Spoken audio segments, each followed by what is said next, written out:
এর আগে আমি কিছু ইতিহাস আপনাকে সংক্ষেপে বলতে চাই। একটা বড় কারণ পিলখানা হত্যাকাণ্ডের জন্য হচ্ছে বড়ইবাড়ি এবং রৌমারীর যুদ্ধে।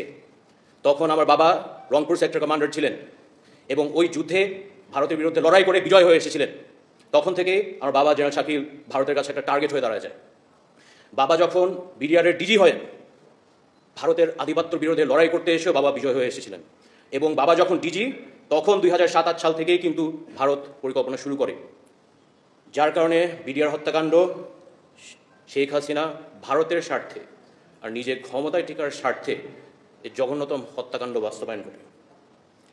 আমি একটা কথা বলতে চাই, এই বিচার প্রথম আমাদের দেশের মীর জাফর দিয়ে শুরু করতে হবে।